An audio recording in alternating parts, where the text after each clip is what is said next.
Hello everyone, welcome back to our YouTube channel SRBSC classes.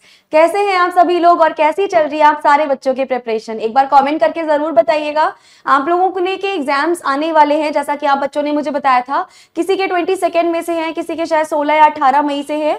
तो बेटा आप सभी के एग्जाम के लिए आपको पूरी SRBSC क्लास की टीम की तरफ से all the very very best. हमारी टीम हर एक टाइम आपका साथ रहेगी। आपके साथ के लिए हमने 4th सेमेस्टर की भी जो मेरी एक सीरीज चल रही थी, एग्जाम बूस्टर सीरीज, वो 4th सेमेस्टर की सीरीज भी हमने सक्सेसफुली कंप्लीट कर ली, जिसमें जो मैंने 20 टॉप क्वेश्चंस बताए थे, उन सभी टॉप 20 क्वेश्चंस के आंसर की सारी वीडियोस मैंने ले आई। सिमिलरली बेटा जो मैंने exam booster series 6th semester के लिए बच्चों के लिए रखी थी, उसके भी आज यूनिट नंबर 6 के साथ मैं आप सभी के सामने हाजिर हूं। इससे पहले हम यूनिट 5 यूनिट 5 तक कंप्लीटली डिस्कस कर चुके हैं। अगर कोई बच्चा पहली बार इस चैनल पर आया है तो बेटा सबसे पहले हमारे चैनल को लाइक शेयर सब्सक्राइब जरूर करिएगा। उसके साथ साथ बेल आइकन भी जरूर दबाइएगा, सो दैट अगर कोई भी हमारे चैनल पर नई वीडियो आएगी जो कि हर रोज आ रही है, आपको कोई भी वीडियो मिस नहीं करोगे। आप सबसे पहले उन वीडियो की नोटिफिकेशन पाओगे और सबसे पहले उन वीडियो को देखेंगे। तो बेटा सिर्फ वीडियो देखा मत करिए, उसमें लाइक एंड कमेंट जरूर करा करिए। साथ ही साथ आपके जितने भी क्लासमेट्स हो, जितने भी फ्रेंड्स हो, जितने भी आपके दोस्त हो, उन सभी को ये वीडियो जरूर शेयर करिए, ताकि आप सभी के साथ साथ उनका भी फायदा हो। इससे ज्यादा एक और फायदा ये होगा कि आप लोग अपनी चीजें डिस्कस कर सकते हो, आप अपने MCQs, आप अपनी प्रिपरेशन डिस्कस कर सकते हो। और मेरा एक्सपर्टीज जो कह रही है वो ये है कि अगर हम डिस्कस करते करते प्रिपरेशन करते हैं ना, तो हमारी प्रिपरेशन और भी ज्यादा बेनिफिशियल होती है, और भी ज्यादा मोडिफाइड होती है। तो अपने सभी दोस्तों तक ये वीडियो जरूर शेयर करिए, और जल्दी से इस वीडियो को अगर अभी लाइक नहीं किया है तो सबसे पहले लाइक कमेंट जरूर करो। I am still waiting for your comments. तो चलो बेटा आज हम डिस्कस करने जा रहे हैं अपनी 6th सेमेस्टर की 6th unit, that is organic compounds of nitrogen. Nitrogen के ऑर्गेनिक कंपाउंड्स। बेटा नाइट्रोजन के ऑर्गेनिक कंपाउंड्स जितने भी होते हैं वो सब आपने इस चैप्टर में पढ़ रखे होंगे। इस चैप्टर में इतने सारे टॉपिक्स हैं और हमने एक एक टॉपिक कवर किया है अपनी इस यूनिट में। जैसा कि आप सबको पता है, आप लोग हमारे साथ 5 यूनिट से जुड़े आ रहे हो, हमने कोई भी टॉपिक छुड़वाया नहीं, चाहे कोई भी आपका टॉपिक हो, छोटे से छोटा बड़े से बड़ा, हर एक टॉपिक मैंने तुम लोगों को करवाया है। और इसीलिए मैं तुम लोगों को और अभी फिर से मैंने आपको ये विश्वास दिलाती हूं कि ये जितने भी टॉपिक्स हैं, एक एक टॉपिक आपका यहाँ पे कवर होने वाला, कोई भी टॉपिक छूटेगा नहीं, सब कुछ कवर होगा यहाँ पर। तो देखो ये सारे के सारे टॉपिक है जो हमें आज अपने यूनिट नंबर 6 में करने हैं। आपके स्क्रीन पर क्वेश्चंस आते जाएंगे, आपको करना ये है जैसे जैसे क्वेश्चन आता जाएगा यहाँ वीडियो को पॉज करो, आंसर दो कमेंट सेक्शन में, और अगर वीडियो को फिर उसके बाद आंसर देने के बाद वीडियो को आप वापस से रीस्टार्ट करोगे, देखोगे क्या आपका क्वेश्चन जो आपने आंसर दिया है वो सही है कि गलत है। सही है तो बेटा well done, all the very good, सब अच्छा जा रहा है। लेकिन अगर गलत है तो तुम्हें चेक करना पड़ेगा गलती हो कहां पे रही है, कहां तुम्हारी मिस्टेक आ रही है, वो मिस्टेक रेक्टिफाई करो और फिर आगे बढ़ जाओ, है ना। तो चलो स्टार्ट करें क्वेश्चन नंबर 1 से। क्वेश्चन 1 कह रहा है हमारे पास, which of the following is the main method for the preparation of nitro alkanes. बेटा नाइट्रो एल्केन बनाने का सबसे मेजर और बड़ा मेथड कौन सा होता है, यानी किसी एल्केन की अगर तुम नाइट्रो के साथ रिएक्शन करा रहे हो तो नाइट्रो एल्केन बन जाएगा। उसके लिए सबसे एडवांस मेथड कौन सा है? Nitration of alkene, reduction of nitro compounds, nitration of alkane, या फिर addition of nitro group to alkyl halide. तो देखो बेटा जो करेक्ट मेथड आएगा that would be nitration of alkane. क्यों भाई? क्योंकि हमें बनाना था मैम नाइट्रो एल्केन्स। क्या बनाना था?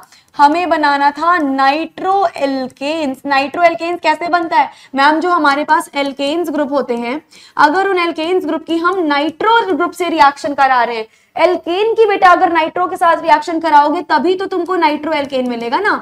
अगर एल्केन की नाइट्रो के साथ रिएक्शन कराओगे तभी तो तुमको नाइट्रो एल्केन मिलेगा ना। यहां पर दे रखा है नाइट्रेशन ऑफ एल्कीन।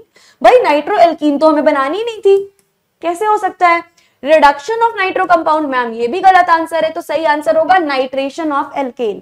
एल्केन के नाइट्रेशन से आपको क्या बनता है मैम? नाइट्रो एल्केन्स का फॉर्मेशन होगा। देन क्वेश्चन नंबर 2 है बेटा, what is the primary reaction involved in the nucleophilic substitution in नाइट्रोअरीन्स।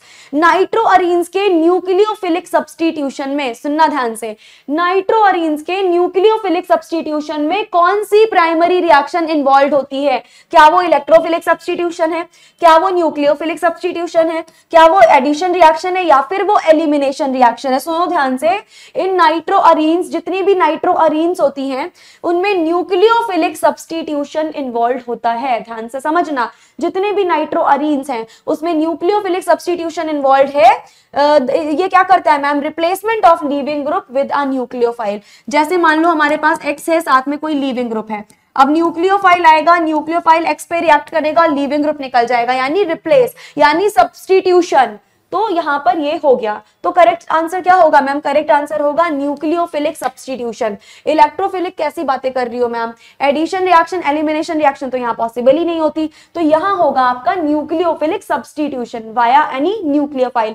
Substitute कौन होगा मैम, लीविंग ग्रुप सब्स्टिट्यूट हो जाएगा। आगे आते हैं क्वेश्चन नंबर 3 पे, What is picric acid used for? Picric acid का सबसे ज्यादा यूज कहाँ किया जाता है? और बेटा मेरी बात ध्यान से समझना, जो पिक्रिक एसिड होता है वो सबसे तो मैं नहीं बोल सकती, लेकिन one of the strongest acid. ध्यान रखना मेरी बात, जो पिक्रिक एसिड होता है that is nothing but strongest. या तो स्ट्रॉन्गेस्ट बोल दो या तो one of the strong acid बोल दो, जो मर्जी हो बोल दो, लेकिन पिक्रिक एसिड की एसिडिटी बहुत ही ज्यादा होती है। अब जरा ये बता दो कि पिक्रिक एसिड का यूज कहां करते हैं, तो मैम सीधी सी बात है, picric acid is used as an explosive, क्योंकि मैंने अभी बताया कि इसकी एसिडिक स्ट्रेंथ बहुत ज्यादा है।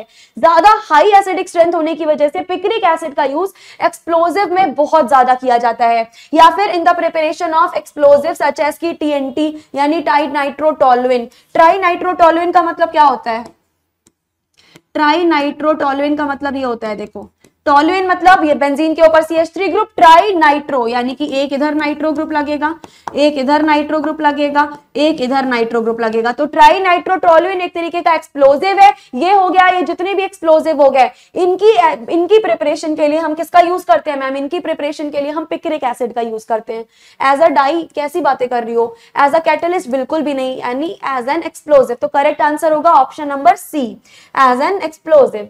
फिर आते हैं, which of the following is the physical property of amines. Amines की, यानी अमीन्स भी बोलते हैं कुछ लोग इसको, अमीन्स या अमाइंस कुछ भी बोल दो, इनकी फिजिकल प्रॉपर्टी क्या है?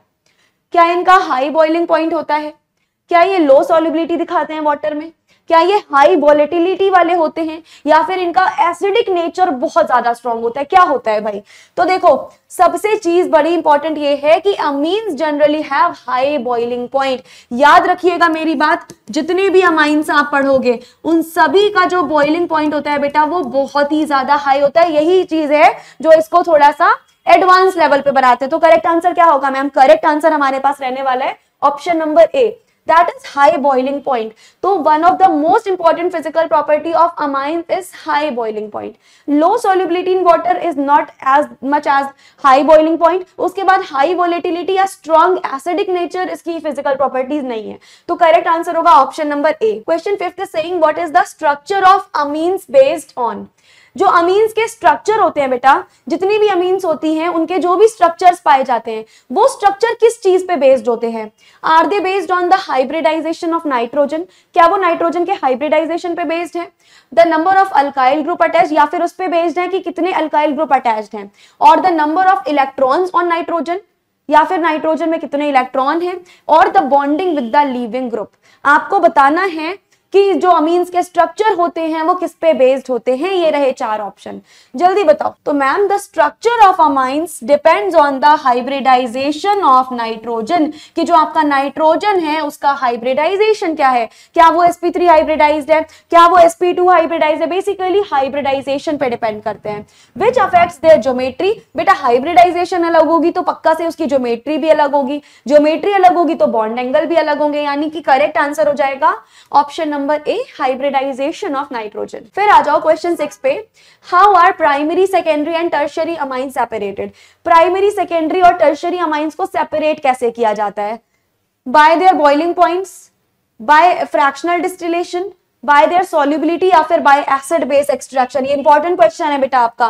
देखो हमारे पास जिस तरीके से अल्कोहल 3 प्रकार के होते हैं, primary alcohol, secondary alcohol, tertiary alcohol, similarly amines भी 3 प्रकार की होती है, primary, secondary and tertiary amine. इनको अगर सेपरेट आउट करना है तो they can be separated by acid base extraction as their basicity is differ.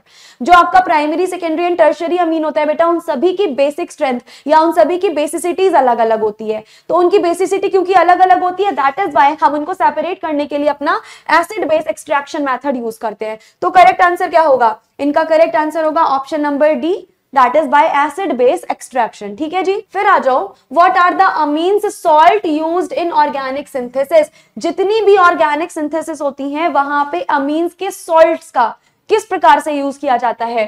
Phase transfer catalysis, reducing agents, solvents या फिर रीएजेंट्स। तो देखो बेटा करेक्ट आंसर जो होगा वो होगा आपका फेज ट्रांसफर कैटालिस्ट। जितने भी अमाइन सॉल्ट्स होते हैं they can be used as a phase transfer catalyst which helps in transferring reactions between two immiscible phases. अलग अलग फेजेस में भी रिएक्शन ट्रांसफर हो सकती है, फेज एज इन एक्वस या फिर सॉलिड या फिर गैसियस, किसी भी फेज में। तो हमारे पास करेक्ट आंसर आएगा बेटा phase transfer catalyst. Important question था बेटा। इनफैक्ट जितने भी सॉल्ट्स होते हैं अमीनो एसिड्स के उनसे क्वेश्चन बनता है ज्यादा से ज्यादा है, तो ये इंपॉर्टेंट है, ध्यान रखिएगा। क्वेश्चन 8 हमारे पास है, विच reaction is involved in the reduction of nitro compounds. बेटा नाइट्रो कंपाउंड्स के रिडक्शन में जितने भी नाइट्रो कंपाउंड्स होते हैं, नाइट्रो कंपाउंड्स कौन कौन से? वो सारे कंपाउंड्स बेटा जिसमें नाइट्रो ग्रुप अटैच्ड होता है। तो जितने भी नाइट्रो कंपाउंड्स होते हैं बच्चे, उन सभी के रिएक्शन में क्या इन्वॉल्व, कौन सी रिएक्शन उसमें इन्वॉल्व होती है? क्या reduction to amine, substitution, addition to hydrogen या फिर ऑक्सीडेशन टू नाइट्रोसो कंपाउंड, क्या इन्वॉल्व होता है? तो सुनो मेरी बात मैम, जो हमारी ये रिएक्शन है तो सुनो, nitro compounds are typically reduced to amines. जो नाइट्रो एसिड्स होते हैं उनको पहले हम अमीन्स में रिड्यूस कर सकते हैं बाय यूजिंग रिड्यूसिंग एजेंट। कौन से रिड्यूसिंग एजेंट? जैसे कि हाइड्रोजन मेटल कैटालिस्ट। याद करो हमने अपनी नेक्स्ट यूनिट में, प्रीवियस यूनिट में पढ़े थे। तो बेसिकली यहाँ पर क्या होगा मैम? रिडक्शन टू अमीन। यहाँ पर आपके ये सारे के सारे अमीन्स में रिड्यूस हो जाते हैं। तो करेक्ट आंसर होगा option A. Okay, next question है हमारे पास, what is the Gabriel phthalimide reaction used for. उसके अलावा आपके पास एक सिंथेसिस होता है which is also known as Gabriel phthalimide synthesis. ये गैब्रियल थैलेमाइड सिंथेसिस भी तुम्हारी काफी ज्यादा इंपॉर्टेंट है बच्चे, ये इंपॉर्टेंट है, एग्जाम में आने के चांसेस हैं। गैब्रियल थैलेमाइड सिंथेसिस किसी बच्चे ने छोड़ रखी हो तो बेटा कर लेना। तो कुछ पूछा गया है, what is Gabriel phthalimide reaction used for. Gabriel phthalimide reaction या गैब्रियल थैलेमाइड सिंथेसिस का यूज किस लिए किया जाता है? क्या इसका यूज है?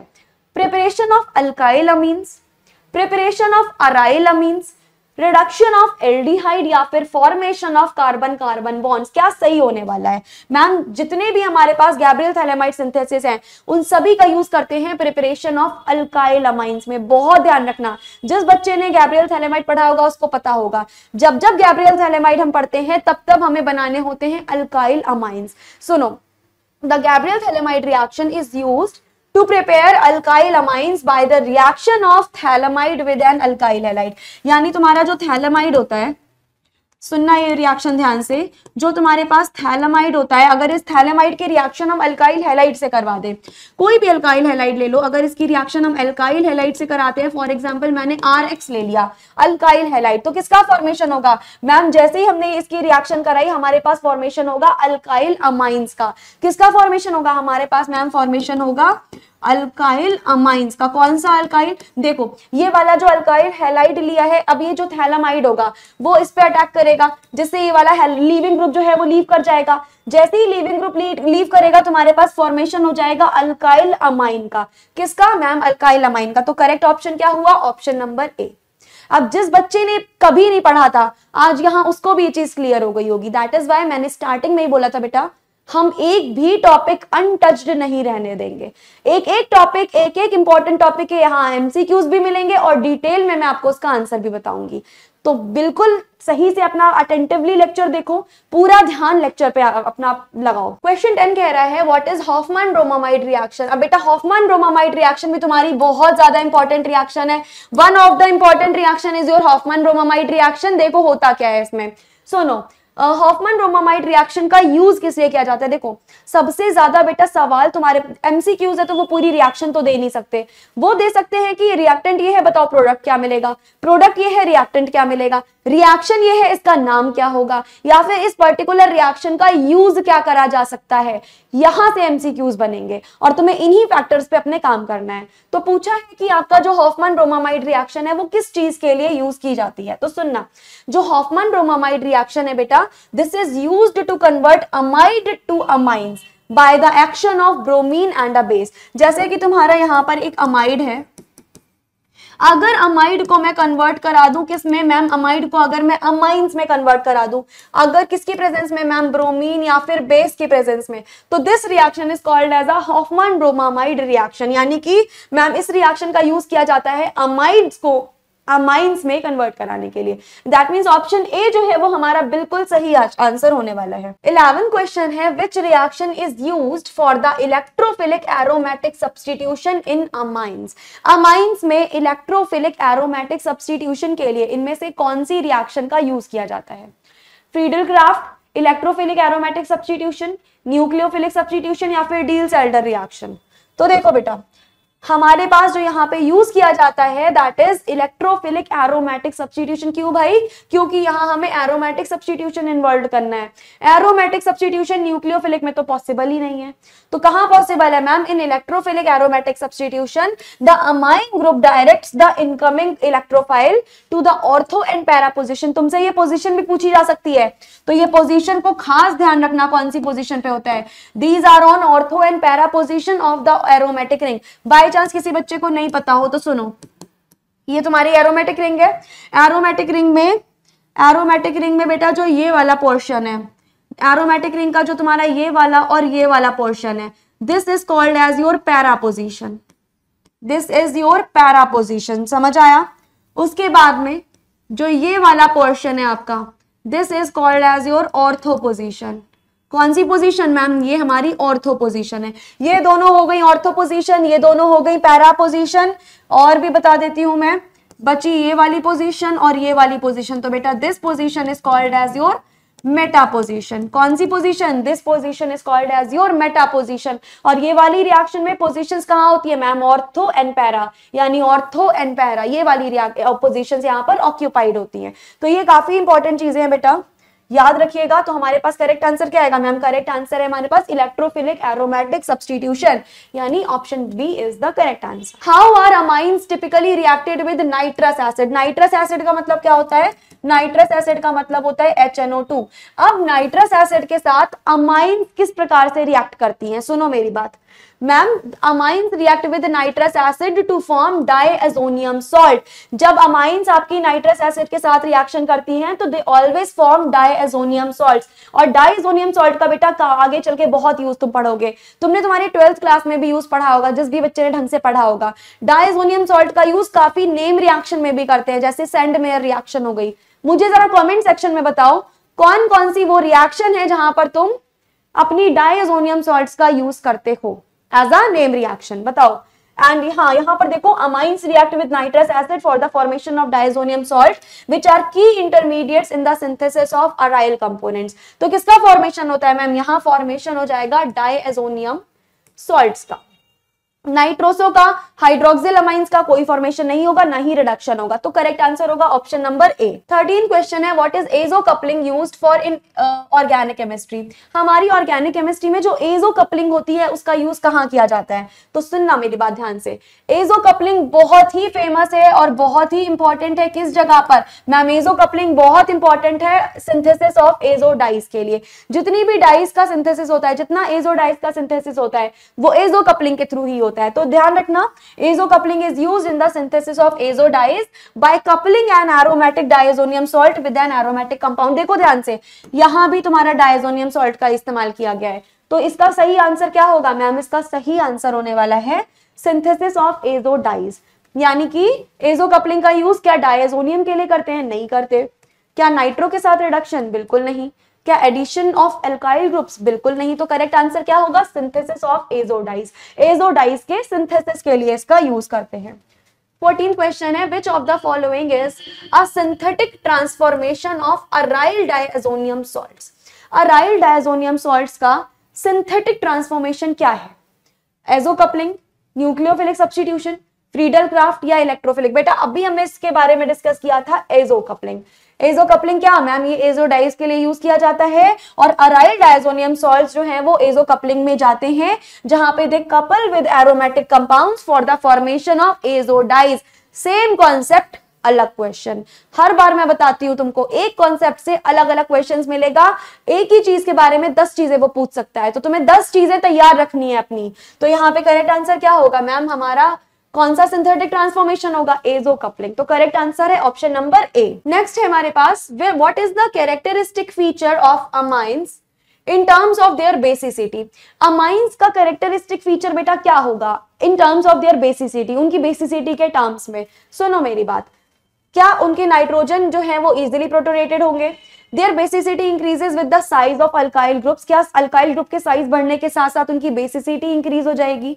There nitrogen is not basic. क्या उनके नाइट्रोजन बेसिक नहीं होते? या their basicity is independent of alkyl group. उनकी बेसिसिटी अल्काइल ग्रुप पे डिपेंड ही नहीं होती। तो बेटा जितने भी तुम्हारे अमाइंस होते हैं, अगर बेसिसिटी के टर्म्स में देखोगे तो their basicity increases with the size of alkyl group. जैसे जैसे अल्काइल ग्रुप का साइज बढ़ता जाता है वैसे वैसे बेसिसिटी भी इंक्रीज होती जाती है। तो करेक्ट आंसर क्या होगा मैम? ऑप्शन बी जो होगा वो बिल्कुल करेक्ट आंसर होगा। नेक्स्ट आइए बेटा, how are aryl amines different from alkyl amines. ये तो बहुत बेसिक सा क्वेश्चन है बेटा, बच्चों वाला क्वेश्चन है। तुम 11th 12th में भी बता सकते हो इसको, किसी बच्चे से पूछो वो बता देगा। अल्काइल और अराइल दोनों एक दूसरे से क्यों डिफरेंस है? यहाँ पर ये लिखा हुआ है अमाइन, अमाइन का रोल ही नहीं है इस क्वेश्चन में। सिर्फ इतना जानना चाह रहा है कि अल्काइल अमाइन, अराइल अमाइन एक दूसरे से किस प्रकार से डिफरेंस है। देखो, aryl amines have more basicity than alkyl amines, aryl amines are less basic than alkyl amine, aryl amines are more reactive, या देयर इज नो डिफरेंस। देखो सबसे बड़ी बात कि जो मैम अराइल अमाइंस होते हैं वो लेस बेसिक होते हैं देन अल्काइल अमाइंस, यानी अल्काइल अमाइंस ज्यादा बेसिक होंगे as compare to aryl amines. सुनो, aryl amines are less basic, ये इंपॉर्टेंट है, ये एक्सप्लेनेशन इंपॉर्टेंट है। अगर तुम्हारे नोट्स में एडेड नहीं है तो इसको ऐड कर लेना। जितने अराइल अमाइंस होते हैं बेटा वो लेस बेसिक होते हैं देन अल्काइल अमाइन। ऐसा क्यों होता है? क्योंकि जो लोन पेयर ऑफ इलेक्ट्रॉन्स है on nitrogen is delocalised into the aromatic ring. अब देखो, हम अगर बात करें अराइल की तो अराइल का मतलब होता है एरोमेटिक, और अगर एरोमेटिक रिंग है तो उसमें नाइट्रोजन का लोन पेयर, जैसे कि मैं आपको बना के दिखा देती हूँ। मान लो ये आपके पास एक एरोमेटिक रिंग है, अब ये नाइट्रोजन का लोन पेयर है। तो बेटा ये जो नाइट्रोजन का लोन पेयर है ना वो इन पाई बॉन्ड्स के साथ साथ डीलोकलाइजेशन करने लगता है। इस डीलोकलाइजेशन की वजह से जितने भी आपके अराइल अमाइंस होते हैं वो बहुत कम रिएक्टिव हो जाते हैं, जबकि अल्काइल अमाइंस में ऐसा कोई डीलोकलाइजेशन, कोई कॉन्जुगेशन नहीं पाया जाता, जिस वजह से अल्काइल अमाइंस बेटा जो होते हैं वो इसके कंपैरिजन में और ज्यादा रिएक्टिव होते हैं। यानी करेक्ट ऑप्शन क्या होगा ma'am? Aryl amines are less basic than alkyl amines. Why? Due to conjugation. 17th question है, what happens when amines react with nitrous acid। बेटा जब कोई भी अमाइन अगर नाइट्रस एसिड के साथ में रिएक्शन करेगा तो क्या बनाएगा ma'am? Amine react with nitrous acid to form diazonium salt। जैसे ही कोई अमाइन नाइट्रस एसिड के साथ रिएक्शन करती है, सेम इसी कॉन्सेप्ट पे बेस्ड मैं सवाल लगवा चुकी हूँ। जैसे ही कोई अमाइन मैम नाइट्रस एसिड के साथ रिएक्शन करेगी तुरंत डायazonium salt बनाएगी, और डायazonium salt बहुत ज्यादा आपका यूजफुल है, बहुत ज्यादा बेटर इंग्रेडिएंट है बहुत सारी रिएक्शन का। तो क्या बनाएगी ये मैम? ये तुरंत डायazonium salts का फॉर्मेशन करेगी। तो करेक्ट ऑप्शन हुआ ऑप्शन नंबर ए। 18th है, What is the role of nitrous acid in the reaction with amine? ये अभी पढ़ा है बेटा, अभी पढ़ा है, कॉन्सेप्ट सेम है, सवाल अलग है। मैं क्या ही आंसर बताऊं? सेम सवाल है बिल्कुल। क्या पूछा है? What is the role of nitrous acid in reaction with amines? Amines के साथ जब हम रिएक्शन कराते हैं तो नाइट्रस एसिड का क्या रोल है मैम? सीधी सी बात है, आपने अभी बताया था डायazonium salts बनना। डायazonium salts बनना वुड बी करेक्ट आंसर, यानी ऑप्शन नंबर ए जो था वो बिल्कुल सही आंसर हो गया। 19th है, what happens in the Gabriel phthalimide reaction. अभी थोड़ी देर पहले पढ़ा था। गैब्रियल थैलेमाइड रिएक्शन जो होती है वहां क्या होता है? अल्काइलेशन ऑफ अमीन। जी हाँ, रिडक्शन। कैसी बातें कर रही हो मैम? सब्स्टिट्यूशन या फिर रिडक्शन ऑफ एल्डिहाइड। मैम जो हमारे गैब्रियल थैलेमाइड सिंथेसिस है वहां हम पढ़ चुके हैं अमाइन का अल्काइलेशन करवाया जाता है, यानी कि जब भी गैब्रियल थैलेमाइड सिंथेसिस आ जाए, याद रखिएगा गैब्रियल थैलेमाइड सिंथेसिस में हमेशा अमाइन ग्रुप का अल्काइलेशन करवाया जाएगा। तो करेक्ट ऑप्शन होगा option number A. 20th question है, which of the following is involved in the Hofmann bromamide reaction. कर चुके हैं हम ये क्वेश्चन। हॉफमैन ब्रोमामाइड रिएक्शन में क्या इन्वॉल्व होता है, क्या करते हैं हॉफमैन ब्रोमामाइड में? मैम हॉफमैन ब्रोमामाइड में ना हम अपने अमाइड को अमाइन में कन्वर्ट करते हैं। क्या करते हैं हॉफमैन ब्रोमामाइड में? मैम जब भी हॉफमैन ब्रोमामाइड आप देखेंगे, आप तुरंत इतना कर देना कि जो आपका अमाइड ग्रुप होता है वो कन्वर्ट, ये वाली एरो ठीक नहीं है, अमाइड ग्रुप जो है वो मैम तुरंत कन्वर्ट हो जाता है हमारा अमाइन ग्रुप में। याद रख लो बेटा, ये बहुत ही ज्यादा इंपॉर्टेंट है। क्या होगा मैम, यहाँ अमाइड ग्रुप जो है वो अमाइन में कन्वर्ट हो जाते हैं। ठीक है, नेक्स्ट क्वेश्चन है, what type of reaction is electrophilic aromatic substitution. इनमें से कौन सी ऐसी रिएक्शन है जो इलेक्ट्रोफिलिक एरोमेटिक सब्स्टिट्यूशन यानी EAS है इन अराइल अमाइंस। एरोमेटिक अमाइंस की इलेक्ट्रोफिलिक एरोमेटिक सब्स्टिट्यूशन की रिएक्शन कौन सी है? न्यूक्लियोफिलिक सब्स्टिट्यूशन, एलिमिनेशन, सब्स्टिट्यूशन या फिर एडिशन। तो बेटा जो करेक्ट आंसर होगा that would be substitution. Addition कभी यहाँ पे करेक्ट आंसर नहीं हो सकता बेटा, एलिमिनेशन भी पॉसिबल नहीं है। न्यूक्लियोफिलिक सब्स्टिट्यूशन ना होकर खाली substitution will be more accurate. तो देखो इलेक्ट्रोफिलिक एरोमेटिक सब्स्टिट्यूशन में an electrophile attacks on the aromatic ring. ये देखो ये तुम्हारी एरोमेटिक रिंग है, ऑब्वियसली ये इलेक्ट्रॉन रिच है, तो ये कैसे एक्ट करेगी मैम, ये एज अ न्यूक्लियोफाइल अटैक करेगी। अब जो भी इलेक्ट्रोफाइल होगा वो यहाँ पर अटैक करेगा। तो हमारे पास करेक्ट आंसर क्या होगा मैम? करेक्ट आंसर होगा सब्स्टिट्यूशन यानी ऑप्शन नंबर बी। 22 क्वेश्चन है, what is the result of the reaction between amines and nitrous acid. अगर कोई अमाइन है हमारे पास, अगर कोई हमारे पास अमाइन है और अगर वो अमाइन नाइट्रस एसिड के साथ रिएक्शन कर रहा है तो क्या बनाएगा मैम? फिर से फॉर्मेशन ऑफ डायएजोनियम सॉल्ट्स। किसका फॉर्मेशन करेगा? तुरंत मैम ये सोचना ही नहीं है हमें, तुरंत ये डायएजोनियम सॉल्ट्स का फॉर्मेशन करेगा। अगेन आई एम टेलिंग बेटा, जो डायएजोनियम सॉल्ट आपका कॉन्सेप्ट है, this is a very very very important concept. इसको स्किप मत करना। अगर अभी किसी बच्चे ने इसको प्रिपेयर नहीं किया तो बच्चे प्रिपेयर कर लो, ये बहुत बहुत इंपॉर्टेंट कॉन्सेप्ट है आपका। क्या मैम? Diazonium salts. तो ऑप्शन ए हमारे पास बिल्कुल सही हो जाएगा, that is formation of diazonium salt. ठीक है, नेक्स्ट क्वेश्चन है बेटा, what happens during azo coupling in organic chemistry. Organic chemistry में बेटा एजो कपलिंग के दौरान क्या होता है मैम? सीधी सी बात है, जब जब एजो कपलिंग हमारे पास होगी तब तब याद रखना, एजो कपलिंग हो तो एजो डाइस का फॉर्मेशन ही होगा। ये मैं कई बार बता चुकी हूँ बेटा, इसी लेक्चर में मैंने कई बार बताया, जब जब एजो कपलिंग होगी तब तब आपका किसका फॉर्मेशन होगा मैम? जब जब एजो कपलिंग होगी तब तब हमारे पास एजो डाइस का फॉर्मेशन होगा। Azo dye is itself a very important topic, you can't afford to skip this question. इस क्वेश्चन को, इस कॉन्सेप्ट को स्किप मत करना बेटा, जरूर करके जाना। Azo dyes is one of the most important topic. 24th question है, which of the following compounds undergoes electrophilic aromatic substitution. इनमें से कौन सा ऐसा कंपाउंड है बेटा जो इलेक्ट्रोफिलिक एरोमेटिक सब्स्टिट्यूशन में जा सकता है? एल्डिहाइड, एल्केन्स, एल्कोहल्स या फिर अराइलामाइन। बेटा सोचने वाली बात ही नहीं है, सोचने वाली बात ही नहीं है, इतना बेसिक क्वेश्चन है। करेक्ट आंसर होगा अराइल अमाइन। ऐसा क्यों? क्योंकि मैम आप बात कर रहे हो इलेक्ट्रोफिलिक एरोमेटिक सब्स्टिट्यूशन की। मैम इलेक्ट्रोफिलिक एरोमेटिक सब्स्टिट्यूशन के लिए कंपाउंड का एरोमेटिक होना बहुत जरूरी है। यहां दिया है एल्डिहाइड, ये रहा एल्डिहाइड, और मैम एल्डिहाइड तो हमारा एरोमेटिक है नहीं, तो ये ऑप्शन पॉसिबल ही नहीं। एल्केन्स, कैसी बातें कर रही हो, इसमें तो मैम डबल बॉन्ड तक नहीं पाया जाता, ये भी नहीं है। एल्कोहल, गलत। तो हमारे पास करेक्ट आंसर क्या होगा? जो करेक्ट आंसर होगा बेटा दैट वुड बी अराइलामाइन। बहुत बेसिक क्वेश्चन था ये, बहुत ज्यादा, और ऐसे क्वेश्चन तुम्हारे एग्जाम में आने के चांसेस बहुत हैं, तो बेसिक चीजें सब पढ़ के जानी है। 25th क्वेश्चन है, what is the purpose of using nitrous acid in amine reaction. Amine reaction में नाइट्रस एसिड यूज करने का पर्पस क्या है?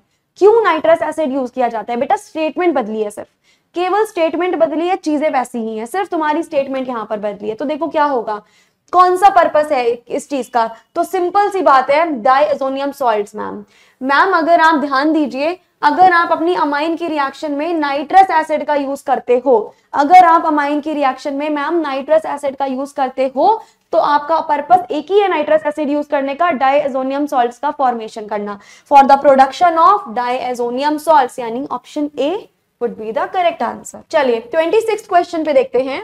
What is the function of nitrous acid in the formation of diazonium salts? अब इस बार वही question नहीं पूछा है, क्वेश्चन जरा सा डिफरेंट है. क्या मैम जो आपका डायजोनियम सॉल्ट यूज बन रहा है नाइट्रस एसिड के वजह से, तो जरा ये बता दो नाइट्रस एसिड का फंक्शन क्या है, क्या काम कर रहा है वहां पे आपका नाइट्रस एसिड? क्या वो अमाइन को रिड्यूस कर रहा है, क्या वो नाइट्रोजन एटम को प्रोटोनेट कर रहा है, क्या वो डायजोनियम सॉल्ट बना रहा है, या फिर ऑक्सीडाइज कर रहा है, एरोमेटिक रिंग कर क्या रहा है? ये तो ध्यान देना, ये बेटा डायजोनियम सॉल्ट बना रहा है. यानी करेक्ट आंसर क्या होगा मैम? करेक्ट आंसर हमारे पास होगा to form diazonium salts. Option C will be the correct answer.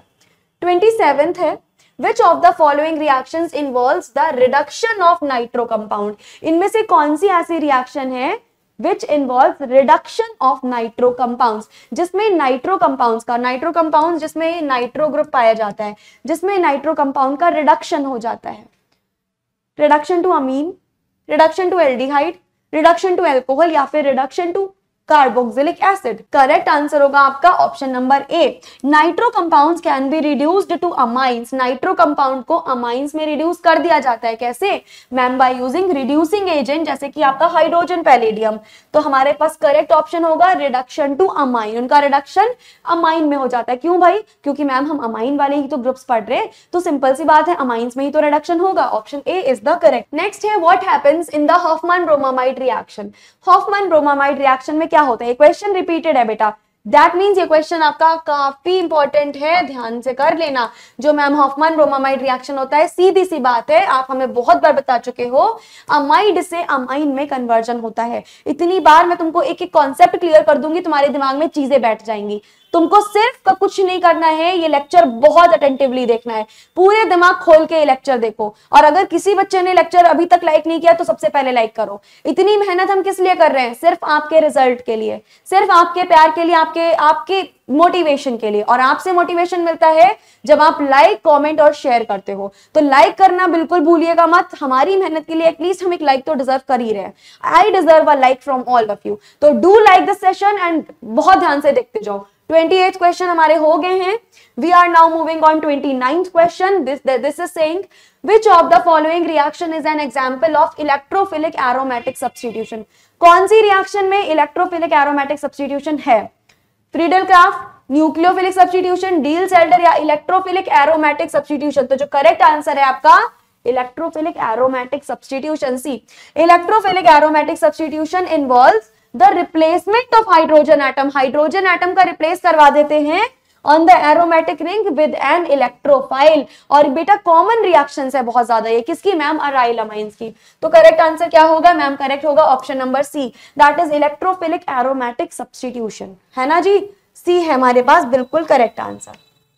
आ जाओ 30th है, what is the role of amine salts in organic reaction? बेटा अगर मैं अमाइन सॉल्ट्स बोलूं या मैं डायजोनियम सॉल्ट बोलूं, एक ही बात है उसका. मुझे ये बताइए कि what are the role of amine salt? जितने अमाइन सॉल्ट्स होते हैं उनका ऑर्गेनिक रिएक्शन में क्या रोल होता है?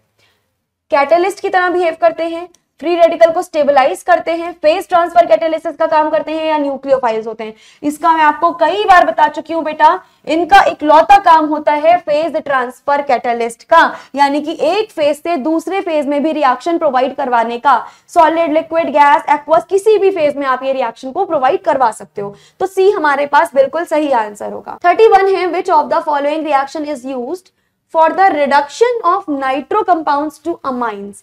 नाइट्रो को अमाइन में कन्वर्ट करने के लिए, सुनना, नाइट्रो कंपाउंड को अमाइन में कन्वर्ट करने के लिए आपको चाहिए होगी रिड्यूसिंग रिएक्शन.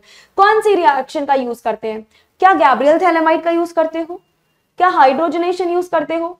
क्या ब्रोमिनेशन यूज करते हो? या हाइड्रोलिसिस का यूज करते हो? तो सुनना बात मैम, यहां हम यूज करते हैं हाइड्रोजनेशन का. मैंने अभी अभी बोला था रिड्यूस करना पड़ेगा. ब्रोमिनेशन से तो रिड्यूस होने से रहा, हाइड्रोलिसिस से तो रिड्यूस होने से रहा. गैब्रियल थैलेमाइड मैम इसके लिए यूज करते नहीं है. क्या बचा? हाइड्रोजनेशन बचा. यानी करेक्ट ऑप्शन क्या हो गया? हाइड्रोजनेशन. तुम ऑप्शन एलिमिनेशन मेथड का बहुत ज्यादा यूज कर सकते हो बेटा.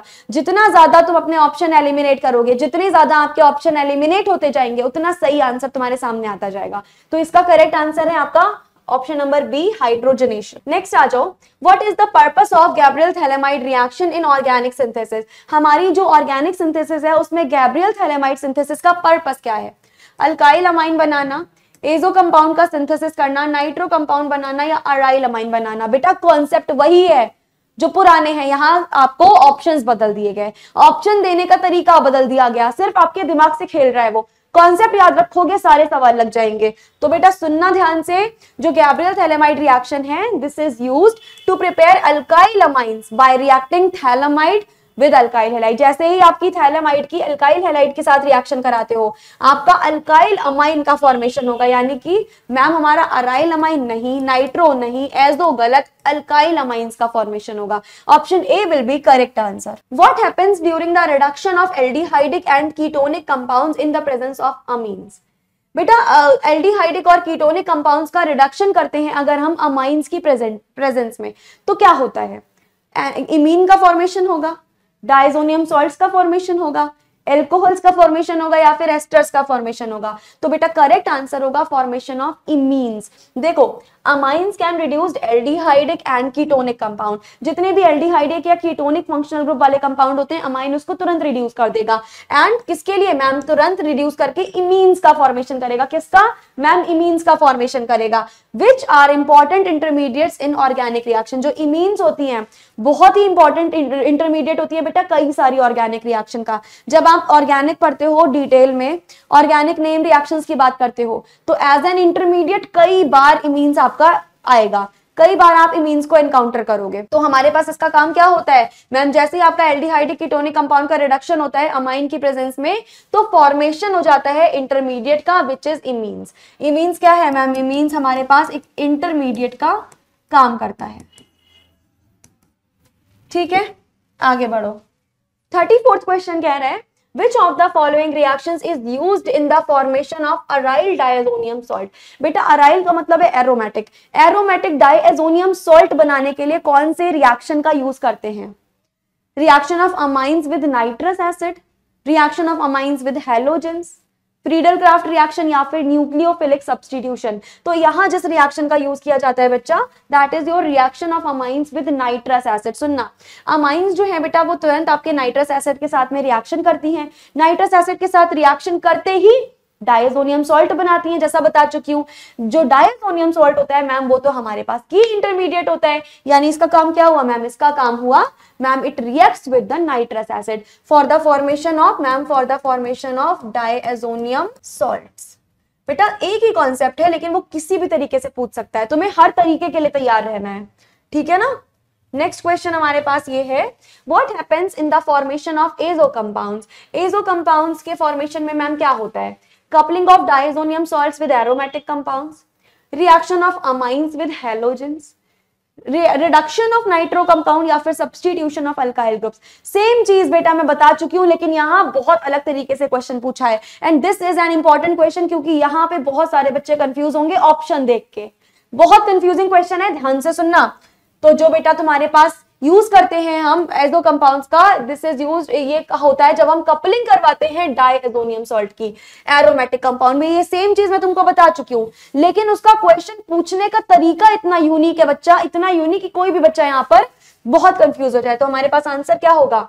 ऑप्शन नंबर ए, यानी कि coupling of diazonium salts with aromatic compounds. Option A आपका बिल्कुल सही आंसर होगा। 36 है आपके पास, what is the role of nitrous acid in the formation of diazonium salt. सीधी सी बात है मैम, ये तो आप कई बार बता चुके हो। इसका रोल होता है अमीन्स के साथ में रिएक्शन करता है for the formation of diazonium salt, यानी कि ऑप्शन सी जो है आपका वो बिल्कुल परफेक्ट आंसर है। 37th क्वेश्चन पढ़ो भाई। 37th क्वेश्चन क्या कह रहा है? ये कह रहा है which of the following reactions involved in the reduction of nitro compounds. जब हम मैम नाइट्रो कंपाउंड्स का रिडक्शन कराते हैं तो जरा बताइए कौन सी रिएक्शन यहाँ पर इन्वॉल्व होती है। आप चारों ऑप्शन पढ़ो, चारों ऑप्शन पढ़ के मुझे जरा बताओ यहाँ पर इन्वॉल्व क्या होने वाला है। Nitro compounds can be reduced to amines. Ma'am nitro compounds को हम अमाइंस में रिड्यूस कर सकते हैं by using a reducing agent. कौन सा रिड्यूसिंग एजेंट? हाइड्रोजन, पैलेडियम या प्लैटिनम। तो करेक्ट आंसर क्या होगा मैम? रिडक्शन टू अमाइन, यानी कि इसका अमाइन में क्या हो जाता है मैम? इसका अमाइन में रिडक्शन हो जाता है। That is it. 38 पढ़ो बेटा। What is the outcome of the Gabriel phthalimide synthesis, यानी प्रोडक्ट, जो तुम्हारा गैब्रियल थैलेमाइड सिंथेसिस होता है उसका प्रोडक्ट क्या होता है? Alkylation of amines, preparation of nitroso, reduction of aldehyde या प्रिपरेशन ऑफ डाइएजोनियम सॉल्ट। सीधी सी बात है मैम, इसका काम होता है एल्काइलेशन ऑफ अमाइंस, यानी कि अमाइंस का एल्काइलेशन करना। तो 38 का करेक्ट आंसर क्या होगा मैम? 38 का करेक्ट आंसर होगा ऑप्शन नंबर ए, यानी गैब्रियल थैलेमाइड का आउटकम है अमाइंस का एल्काइलेशन करना। बहुत बार बताया है मैंने। 39 है बेटा, what which reaction is used for the conversion of amide to amine. कितनी बार मैम? आपकी हॉफमैन ब्रोमामाइड। हॉफमैन ब्रोमामाइड का रिएक्शन करते हैं अमाइड को अमाइन में कन्वर्ट करने के लिए। Which type of reaction occurs in the electrophilic aromatic substitution? Electrophilic aromatic substitution of aryl amine में कौन सी रिएक्शन होती है? मैम ये आप बता चुके हो, इसमें जो रिएक्शन होगी that is substitution. Nucleophilic substitution ना लेकर मैम यहाँ हमें सब्सटीट्यूशन लेना पड़ेगा, यानी ऑप्शन बी जो होगा वो बिल्कुल करेक्ट आंसर होने वाला है। 41 है, what is the result of reaction between amines and nitrous acid. हमारे पास अगर एक तरीके का अमाइन है, अमाइन की रिएक्शन में नाइट्रस एसिड से करा दूं, बताओ रिएक्शन में क्या मिलेगा? डायजोनियम, एल्कोहल, नाइट्रोसो या अमाइन? मैम पूछने की बात नहीं है, सीधा सीधा उठा के आप डायजोनियम पे टिक कर दो, बिल्कुल हमें मिल जाएगा यहाँ पर अपना डायजोनियम सॉल्ट। ठीक है जी, आगे बढ़ते हैं। What is the purpose of azo coupling in organic chemistry. Ma'am सीधा सा पर्पस है, जब जब हम एजो कपलिंग कराते हैं तो एजो कपलिंग का सीधा एक ही पर्पस होता है, एजो डाइज का फॉर्मेशन करना, क्योंकि ऑर्गेनिक में एजो डाइज का formation plays a very crucial role. तो करेक्ट आंसर क्या होगा मैम? ऑप्शन ए ही करेक्ट आंसर होगा, एजो डाइज का फॉर्मेशन करना। चलिए नेक्स्ट है, which of the following reaction involves electrophilic aromatic substitution. Electrophilic aromatic substitution for which we need an aromatic compound. तो कौन सी रिएक्शन चाहिए? Alkylation, nucleophilic substitution, electrophilic aromatic substitution या डील-सेल्डर। मैम पूछने वाली बात ही नहीं है, only this is having an aromatic compound, तो we will be doing electrophilic aromatic substitution. Diels Alder नहीं, न्यूक्लियोफिलिक और फ्रीडल क्राफ्ट यहाँ पर यूज नहीं की जाती। तो करेक्ट आंसर होगा ऑप्शन नंबर सी। नेक्स्ट है बेटा, what is the result of azo coupling in organic chemistry. Ma'am again repeating question, azo dyes का फॉर्मेशन कर देना। What is the function of nitrous acid in the formation of diazonium salt? Diazonium salts के formation में nitrous acid का क्या function है ma'am? Nitrous acid का ही तो फंक्शन होता है ना डायजोनियम सॉल्ट्स का फॉर्मेशन करना, यानी ऑप्शन सी हमारा बिल्कुल सही होने वाला है। 46 क्वेश्चन देखो क्या है, What happens when diazonium salts undergoes azo coupling? जब डायजोनियम सॉल्ट तुम्हारे एजो कपलिंग कराते हैं तो मैम सीधी सी बात है, एजो कपलिंग के बाद जो मिलने वाला प्रोडक्ट है हमारा वो क्या मिलेगा? When diazonium salts undergoes azo coupling, they form azo dyes। क्या फॉर्मेशन करते हैं मैम? वो एजो डाइज का फॉर्मेशन करते हैं। और इन एजो डाइज के फॉर्मेशन का बेटा काफी ज्यादा यूज किया जाता है आपकी टेक्सटाइल इंडस्ट्री में या फिर आपकी कलरिंग में। तो हमारे पास करेक्ट आंसर क्या होगा? करेक्ट आंसर होगा आपका ऑप्शन नंबर ए। क्वेश्चन नंबर 47 हमसे कह रहा है, what is the purpose of using nitrous acid in reactions with amine. Same वही क्वेश्चन, जब अमाइन के साथ हम रिएक्शन कराते हैं तो जो नाइट्रस एसिड होता है, नाइट्रस एसिड बोले तो HNO2, इसका क्या पर्पस होता है? To form diazonium salts, to reduce nitro compounds, to synthesize amides या फिर टू ऑक्सीडाइज एल्डिहाइड। मुझे इसका आंसर आपसे बिल्कुल सेकंड्स में आने की उम्मीद है, बस क्वेश्चन पढ़ो और आंसर दो। क्वेश्चन का आंसर होगा टू फॉर्म डायजोनियम सॉल्ट। देखिए कितनी बार हम कर चुके थे, सेम वही क्वेश्चन हमें दोबारा से रिपीट हुआ, बस स्टेटमेंट्स कुछ भी अलग दे देंगे, आपका ऑप्शंस कुछ भी अलग दे देंगे, कॉन्सेप्ट सेम वही है। देखिए जी, नाइट्रस एसिड यानी कि HNO2 reacts with amines to form diazonium salts, जो कि इंटरमीडिएट होते हैं और बहुत सारे ऑर्गेनिक कंपाउंड्स के सिंथेसिस में यूजफुल रहते हैं। तो हमारा करेक्ट ऑप्शन क्या होगा? ऑप्शन ए आपका बिल्कुल करेक्ट ऑप्शन होने वाला है।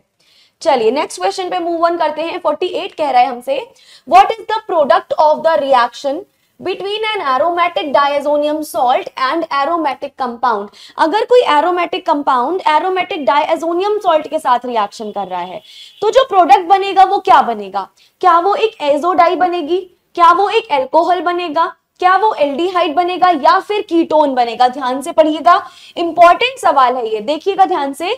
The reaction between an aromatic diazonium salt, अगर कोई एरोमेटिक डाइएजोनियम सॉल्ट और एरोमेटिक कंपाउंड आपस में रिएक्शन करेंगे तो they will definitely form azo dye. Azo coupling reaction होगी बेटा यहां पर, और तुरंत जो फॉर्मेशन होगा वो होगा एजो डाई का, which is widely used in dyeing textiles. तो हमारा जो एग्जैक्ट आंसर आने वाला है वो क्या होने वाला है? Option number A, azo dye is gonna be the correct answer, है ना। ऑप्शन ए आपका बिल्कुल सही आंसर हो गया।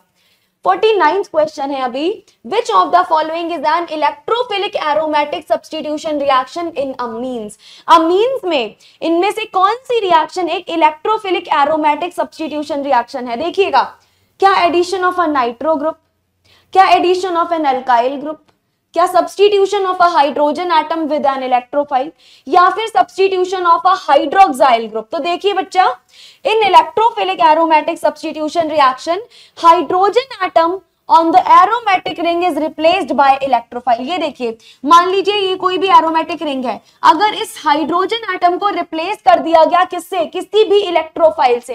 इस हाइड्रोजन एटम की जगह कोई भी इलेक्ट्रोफाइल आ गया तो this is called as electrophilic aromatic substitution. यानी कि हमारा करेक्ट आंसर क्या होगा? करेक्ट होगा option number C, that means substitution of a hydrogen atom, hydrogen atom का सब्स्टिट्यूट हो जाना थ्रू एन इलेक्ट्रोफाइल।